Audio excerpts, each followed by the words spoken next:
안녕하십니까? 이슈이시다 6월 22일 순서 시작합니다. 오늘은 잊혀진 전쟁처럼 미국민들의 뇌리에서 빠르게 사라져가고 있는 우크라이나 전쟁을 다시 한번 이야기해 보겠습니다. 자, 결론부터 말하자면 젤렌스키는 전쟁 초기보다 더욱 심각한 위기를 맞고 있습니다. 전 세계가 우크라이나 전쟁의 후유증으로 대공황 후 최악의 경제 위기에 빠져가는 중인데요. 이런 전쟁을 지속하는 것은 사실상 코미디언 젤렌스키의 고집이라고 할 수 있습니다. 도대체 뭘 보고 우크라이나가 승리할 수 있다는 건지, 희대의 광대 노름을 끝내기 위해서는 그가 사라져야 한다는 결론을 띠입수가 낼 수도 있습니다. 얼마 후 그가 쿠데타로 모처에 감금됐다든지 러시아의 암살로 제거됐다든지 하는 뉴스가 뜰지도 모르겠습니다. 그리고 그 배후에는 미국이 있을 가능성이 아주 큽니다. 역사는 돌고 도는 걸까요? 실제로 한국 전쟁 당시 북진을 고집하던 이승만 대통령을 미국이 제거하기 위한 작전이 이루어졌다는 설이 있는데요. 대한민국의 국부 이승만 대통령을 젤렌스키 같은 인간과 비교하는 것은 어불성설이지만 미국은 아무리 돈독했던 해외 정치가라 할지라도 일단 미국의 국익에 악영향을 끼친다 하면 가차없이 행동할 수 있다는 뜻입니다. 지금 우크라이나 전쟁 어떤 상황일까요? 현재 돈바스 지역 97%를 장악한 러시아는 나머지 3% 완전 장악을 위해 총동원령을 내리고 총공세를 준비하고 있습니다. 이런 가운데 한나 말야르 우크라이나 국방부 차관은 전날 러시아가 대규모 공격을 감행하기 위해 거의 모든 병력을 돈바스 주변에 결집해 놓았다고 21일 밝혔는데요. 이번 주 내로 전쟁의 운명을 가를 전투가 발생할 것으로 전망됩니다. 전투는 돈바스 루인스크주 세베로도네츠크 지역에서 벌어질 텐데 러시아가 승리할 가능성이 95% 이상으로 전문가들은 예측하고 있습니다. 워싱턴 포스트에 따르면 21일 세베로도네츠크 강력 도시 리스찬스크도 이날 강력한 폭격을 받았다는데요. 이 도시는 현재 우크라이나가 장악하고 있는 지역입니다. 뉴욕타임스도 세베로도네츠크와 리스찬스크 사이에 있는 소도시 토시키우카에서도 치열한 교전이 벌어지고 있다고 보도했으며 워싱턴 포스트는 러시아군이 토시키우카 인근 마을도 점령했다고 보도했습니다.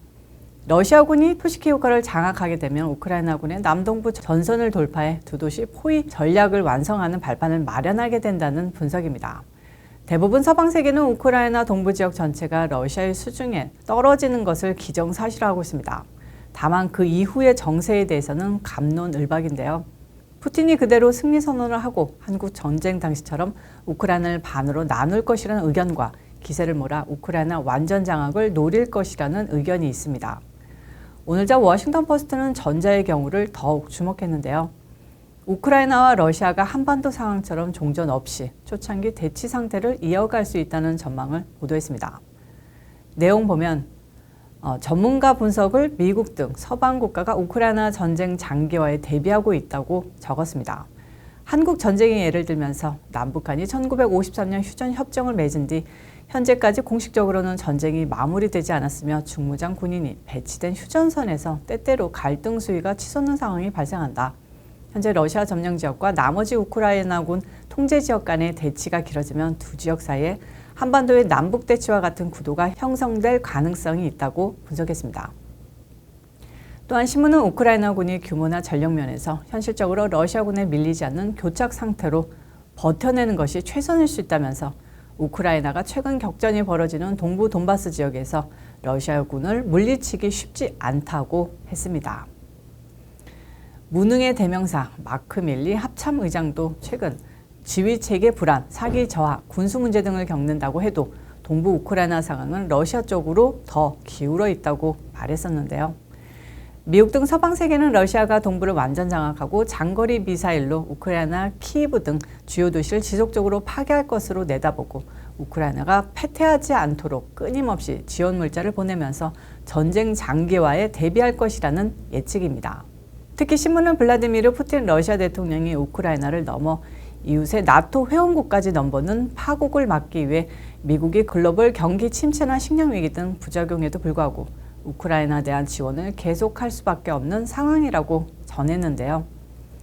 그건 워싱턴 포스트 생각이고 미국은 우크라이나를 손절해야 할 이유가 더 큽니다. 현재 우크라이나 전쟁을 미국 때문에 벌어졌다는 학자들의 분석이 힘을 얻고 있습니다. 특히 러시아에 대한 경제 제재 카드가 부메랑이 돼 세계 경제 위기를 직접적으로 일으켰다는 분위기입니다. 애시당초 바이든 정부는 푸틴을 잡겠다며 우크라이나에 엄청난 지원을 퍼부으며 러시아에 대한 제재에 들어갔습니다. 그리고 우크라이나가 의외로 선전하며 수도 키예프를 지켜내자 러시아를 아예 끝장내겠다면서 원유 및 천연가스에 대한 경제 제재를 시작합니다. 이게 지난 5월이었죠. 민주당의 단순한 머리로는 러시아 경제에서 에너지 수출이 차지하는 비중이 42.8%니까 그걸 막으면 재정 수입이 급락하고 러시아는 망해버릴 거야 하고 아주 신나했을 텐데요. 그런데 말이죠. 이 판단이 대실패였다는 겁니다. 정말 저희 같은 유튜버도 내다볼 수 있는 경제 예측을 미국이라는 국가가 하지 못했나 하는 생각 정말 어이가 없는데요. 러시아가 원유 못 내다 팔면 원유 가격이 급등할 거고 러시아는 그래도 자기 원유 사주는 중국, 인도, 유럽 일부에 에너지 팔 수 있으니까 가격 오른 만큼 똔똔 되어버려서 경제 제재 전이나 마찬가지의 돈 벌어들 게 뻔한데 그걸 못 내다봤다는 겁니까? 오히려 미국이나 기타 등등 원유 수입 국가만 원유 가격 오르니까 경제적 고통받고 경제 무너져 내리는 거 아닙니까? 그거를 왜 못 내다봤을까요? 진짜 다시 한번 더 어이가 없습니다. 실제로 러시아는 원유 제재가 내려지자마자 덤핑 전략으로 브렌트, 서부 텍사스, 두바이산보다 배럴당 $30 이상 싸게 내다 팔았다고 합니다. 친러 성향 나라들은 이게 웬 떡이냐 하고 무조건 사기 시작했고요. 러시아는 오히려 더욱 큰 이득을 봤다는 소식입니다. 러시아 원유의 주요 고객들은 브릭스, 브라질, 인도, 중국, 남아공 등 신흥경제 대국인데요. 미국의 바이든 정부가 아무리 겁줘도 아무 상관없이 러시아가 내다 파는 원유를 사주고 있습니다. 특히 인도는 하루 평균 74만 배럴을 수입해서 이를 다른 나라에 프리미엄 붙여서 팔고 있다는데요. 작년에는 하루에 러시아산 원유를 3만 8천 배럴 정도 수입했다는데 이를 20배나 갑자기 늘린 겁니다. 바이든으로서는 이보다 얄미울 수 없는데요. 그래도 어쩌겠습니까? 꿀먹은 벙어리죠. 자, 그래도 바이든 정부와 팁스의 오판을 감싸려는 쪽에서는 이런 러시아 경제제의 대실패가 이란이나 북한에 대한 경제 제재와는 달리 세컨더리 보이콧 규정이 없기 때문이라고 분석합니다. 세컨더리 보이콧은 원유를 파는 걸 금지하는 것은 물론이고 원유를 사오는 나라나 회사까지도 처벌하는 규정입니다. 세컨더리 보이콧은 유엔이나 우크라이나를 돕는 동맹국 거의 전부가 오케이 해야 만들어질 수 있는 규정인데요. 이번 우크라이나 전쟁이 그런 광범위한 동의를 이끌어낼 수 있는 사안이었나? 당연히 그렇지 않았다는 것이 포인트죠. 그렇기 때문에 바이든의 계획은 실패할 수밖에 없었고 미국 경제는 나락으로 빠질 수밖에 없었습니다. 오합지졸이라는 말이 절로 나올 수밖에 없습니다. 지금 바이든 정부는 겉으로는 체면상 우크라이나를 계속 지원하고 푸틴의 야욕을 분쇄하겠다는 방침이지만 러시아가 하루속히 승리하던가 분단 상태로 전쟁을 마무리하길 원하고 있습니다. 언론에는 나오지 않지만 그것을 목적으로 러시아와 물밑 접촉이 엄청나게 이루어지고 있을지도 모르고요. 거기에 낙동강 오리알이 된 젤렌스키가 끝까지 못 먹어도 고를 외칠 것인지 바이든이나 팁스의 뜻에 따라서 처신해서 그 자신도 출구 전략을 찾을지는 미지수인데요. 안 그런다면 앞에 말한 것처럼 목숨이 위태로운 상황에 처할 수도 있습니다.